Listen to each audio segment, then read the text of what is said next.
everyone, welcome back to Tech Tricks Tutorials.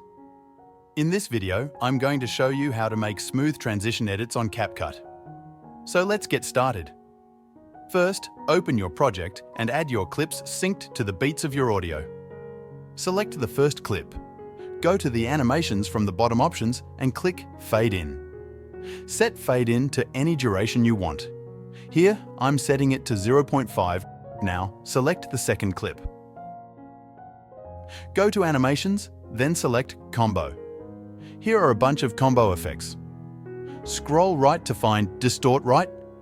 Select Distort Left from the Combos sections for the third clip.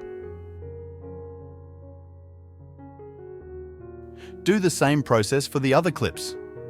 First Distort Right, then Distort Left. Move back to your second clip. Go to Effects, select Video Effects, and search Oblique Blur.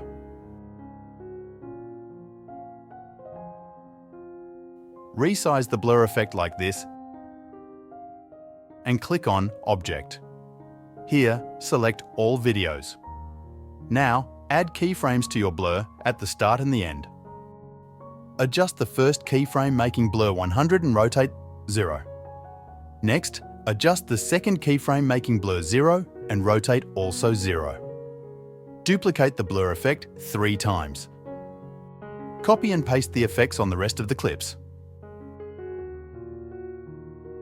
Next, let's add transitions between the clips.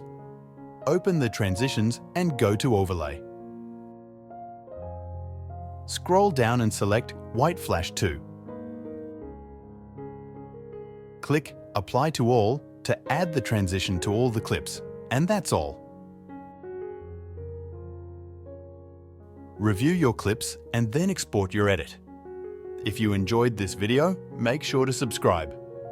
See you in the next video.